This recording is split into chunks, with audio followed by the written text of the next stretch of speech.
Ethnobotany simply means someone who's investigating plants used by primitive societies in various parts of the world.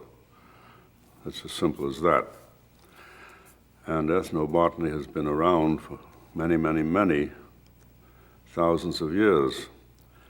And we are now trying to salvage some of the knowledge that primitive societies have amassed over thousands of years and passed down from father to son orally. And with every road that goes in, every airport, every missionary, every commercial person, even tourism, this is fast disappearing. Many of our common medicines were first discovered from plants, later synthesized to make them more available. But in the Amazon, for example, there are 80,000 species of plants.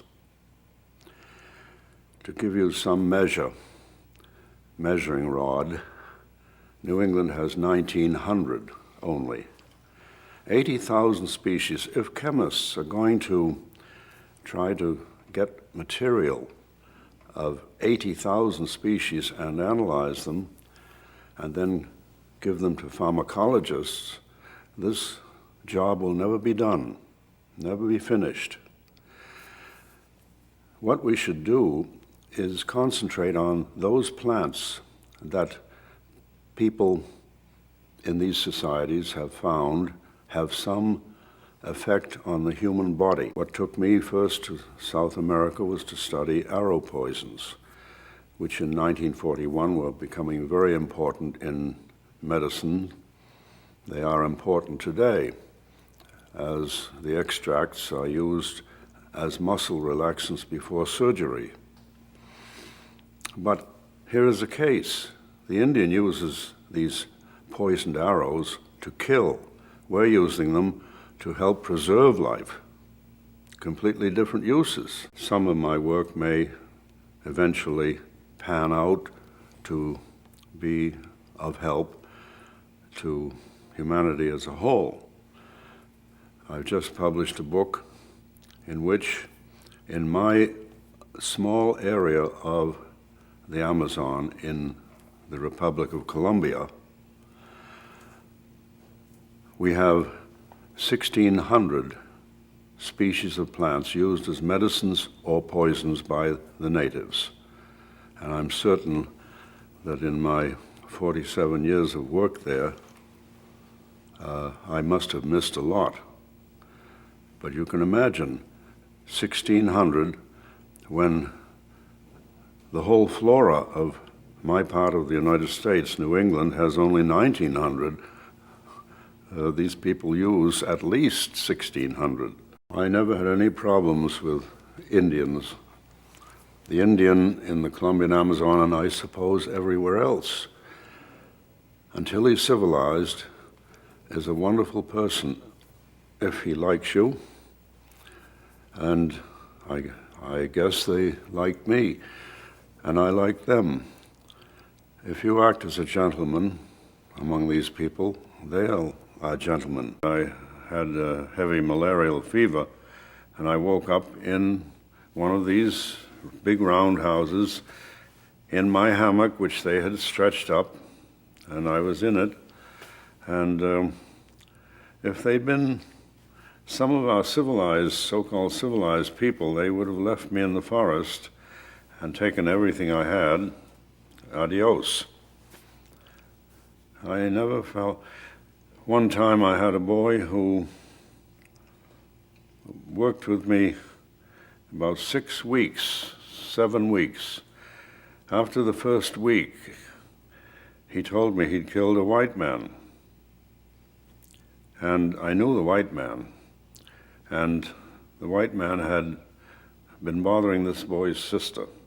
There are no authorities down there, and they have to defend themselves that way. I kept right on working with this boy, and one of the best fellows I ever had. And These are the experiences that I remember, the kindness, or if you want to use that term, of these people towards this intruder from outside. I would consider being a bank teller behind a glass cage all day long would be far more difficult, day after day after day, than to be free in the jungle of the Amazon. Every day something new happened.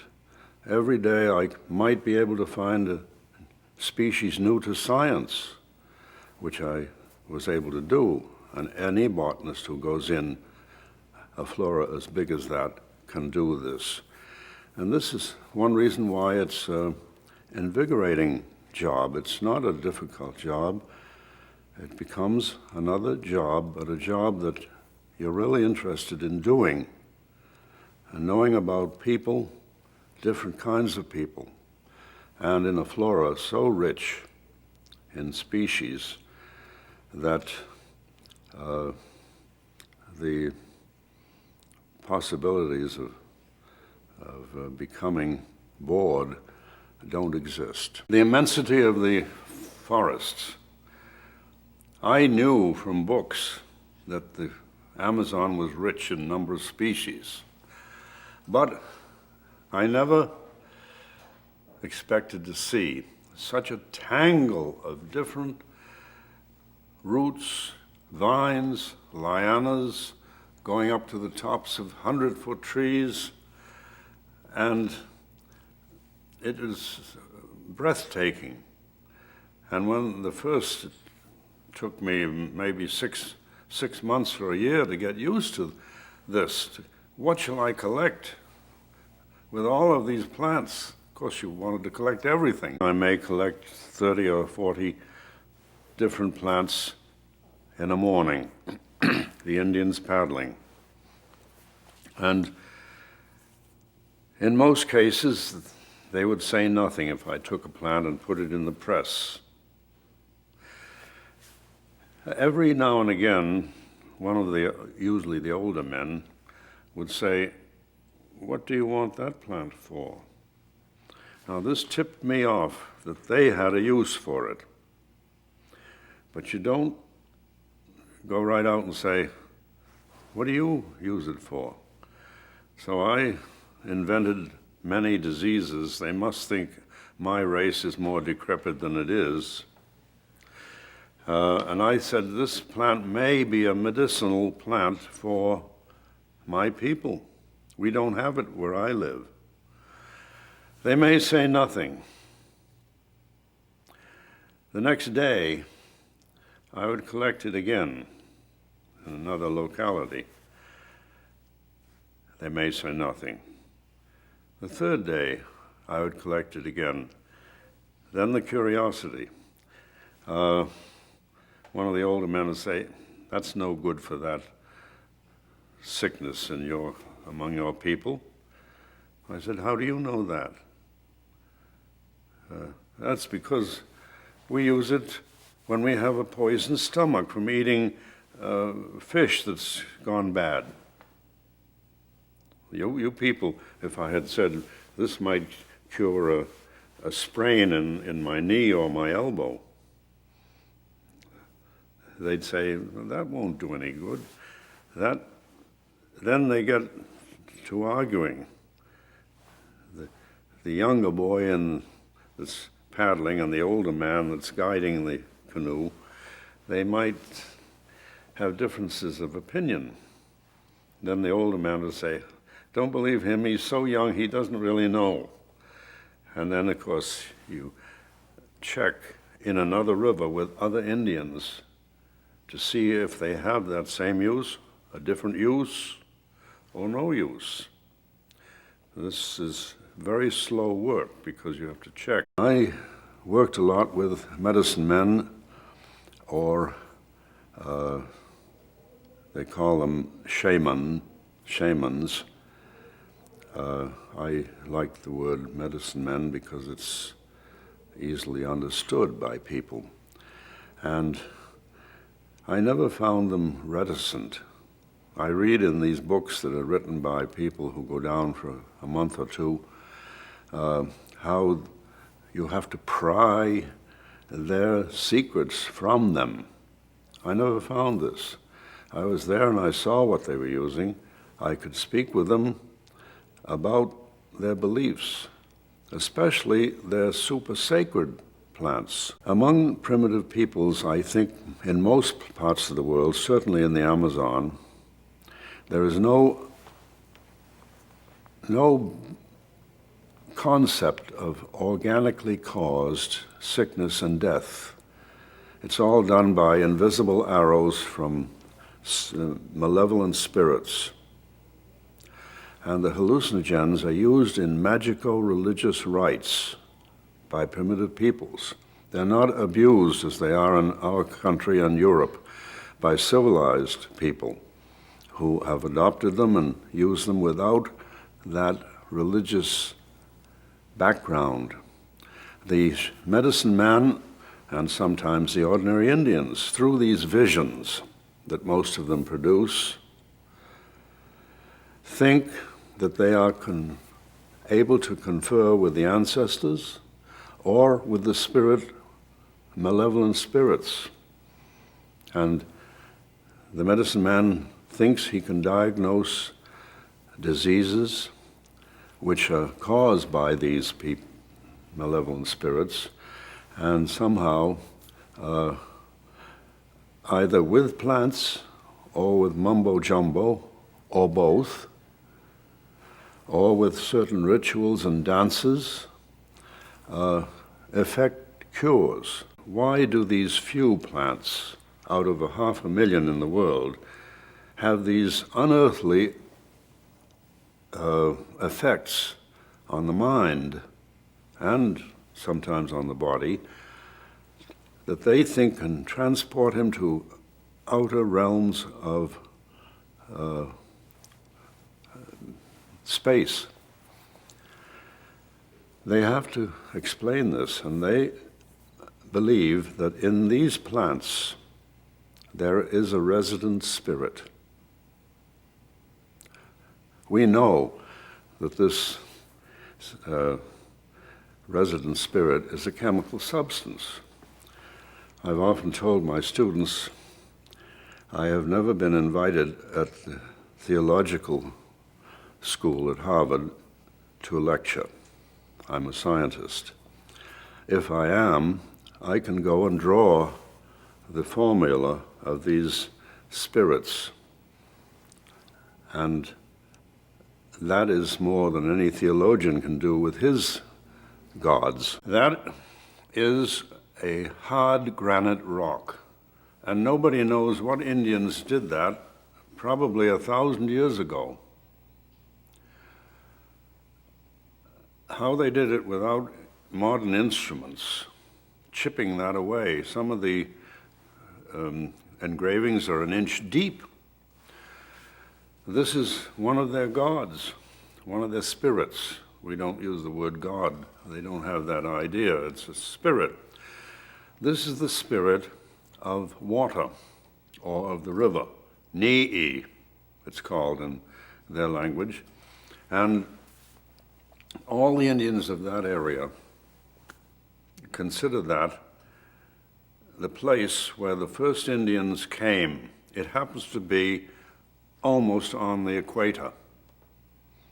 And it tells that the people who did it knew a little about the astronomy, the sun and the moon and all these things, to pick the center of the earth. These people today believe it's the center of the earth. And it is the place where the first Indians came from the Milky Way. They came down in a dugout canoe drawn by an anaconda snake, which to them is sacred, a man and a woman, and 3 plants.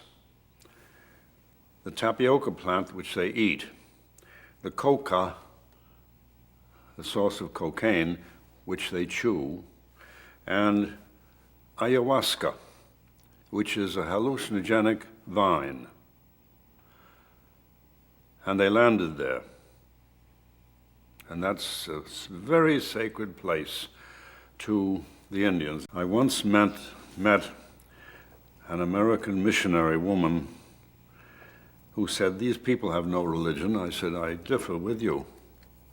I don't like to see missionaries meddling with other people's religions. Leave them with their own religion.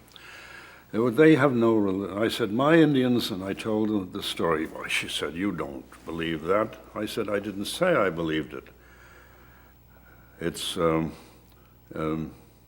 I said, "Do you believe Genesis?" "Oh," she said, "yes, that's the word of God."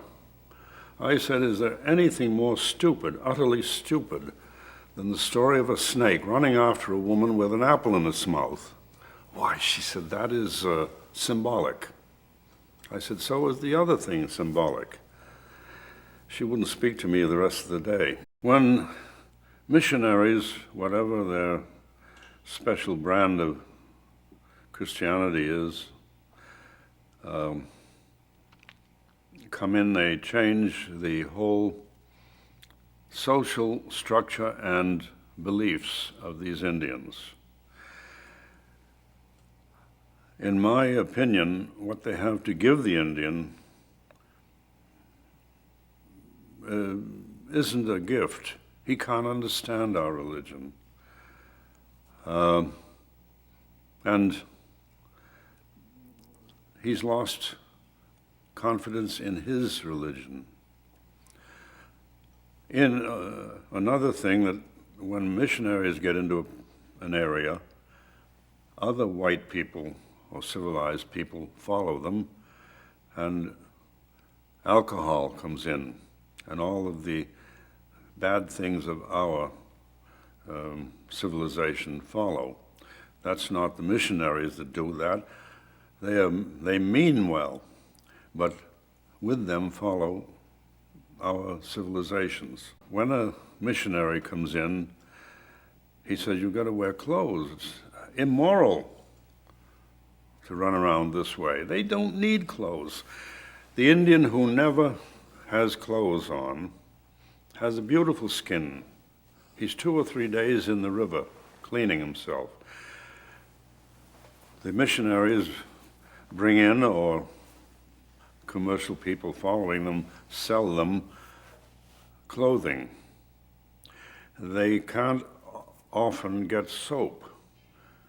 They use plants that have saponines in them that foam. But they wear these clothes until they're so dirty that they get skin problems. And I've often argued with certain missionaries, they're not immoral. What is more immoral than our own race? And look at the clothes we wear. Well, of course, there's no answer to that. But I suppose they pass me off as an infidel, which doesn't bother me at all. I had made a tremendous collection of plants, and the airplane that was going to take me out took me in. After a while, in the early days, I had to go in overland and over by canoe and so forth. Later, I could fly in with hydroplanes. I would make an agreement with the pilot that on such a day, let's say 2 months, 3 months later, weather permitting, he'd be there, and I had to put out a bed sheet so he could see that I was there before he landed. I'm not stealing anything from the native. And if a new medicine comes out from one of these plants, it's possible that the natives themselves will have that medicine when it's once synthesized on a cheaper basis and available through missionaries or commercial people or other things. Look at quinine, which was discovered by the Jesuits in Lima, who had been told by the viceroy's wife was dying with malaria. And the Indians came in and said, "We use this quinine tree up in the highlands." So he tried anything, and it worked. And look how many thousands, hundreds of thousands of poor people, let's say India alone, who could get cheap quinine eventually when they made plantations. And so we're not exploiting the poor of the world, because once the medicines are available cheaper and more easily, the poorer people can get them. Or the people, the primitive, so-called primitive peoples from whom we learned these things. And all this nonsense about us going in and stealing the things from these natives and forgetting them. I never felt that way. And the professor had put out in the bookshelf over there 6 books.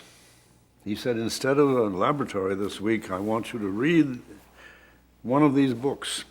I must have been very busy, so I flew over and I picked out the smallest book. That book changed my life. It was written by a physiological psychologist, Heinrich Klüver, on the peyote cactus. I got so excited about this beautifully written book, that I went to Professor Ames and I said, do you think I could write my undergraduate thesis? We have to have for honors an undergraduate thesis here on peyote. I had made a report on that book, and I'd said, this is what I want to go into. I must have thought I was going to drop off the edge of the earth. And I studied the native Kiowa and Comanche Indians in their all-night ceremony. I went out with a graduate student of anthropology from Yale. You see how broad-minded we are at Harvard. Harvard and a Yale man together. One of the books was made by Wallace on the exploits, botanical exploits of Richard Spruce, the only other botanist who had been in my area of the Amazon. I love this book. I don't say that this had anything to do with my going to the Amazon, but I think it did. When I went to school and got so that I could read, I always went to the public library and tried to get books on travel. And I think it did that, but I can't say that Richard Spruce, who is my great hero now, and I go to England almost every year and have gone up to his little house where he, after 14 years in South America, he went home and lived 22 years writing up his notes in a little hamlet in northern England, in Yorkshire. And I've been able to raise money to put a plaque on his little house on the estate. You can hardly breathe in Sao Paulo. I've been there. And the Brazilians themselves should recognize that no true conservationist believes that you should build a fence around the Amazon, keep people out, and make it a living museum. That's not conservation. But a million acres at a time should never be allowed to be destroyed until studies of that have been made by a variety of different scientists, local or foreign or both. And the rate this is going, it's a great danger. Blowguns are used in most of the Amazon, especially in the western Amazon, with poisoned darts. The natives hunt with them, and they make many different kinds of curare, arrow poisons, from many different plants. They blow these little darts from these 6 or 8 foot tubes that they make. They can shoot birds up on the top of a 100-foot tree, and they're very accurate. And not only that, of course, some of the monkeys are very good eating, and they go along in bands. And if they used a shotgun and missed, all the monkeys would be a mile away. If they miss with a blowgun, it's silent. It would hit, if it hit its mark, it doesn't kill immediately. It relaxes the muscles so much that the monkey loses his grip and falls down. Then they club him and he's dead. And the other monkeys say, "What a damn fool, you can't hold on." And then they get a second monkey. If they use a noisy firearm, the monkeys would be away. So from that point of view, it's wonderful. The thing that I found intriguing was how they run through the forest with these 8, 9 foot big things.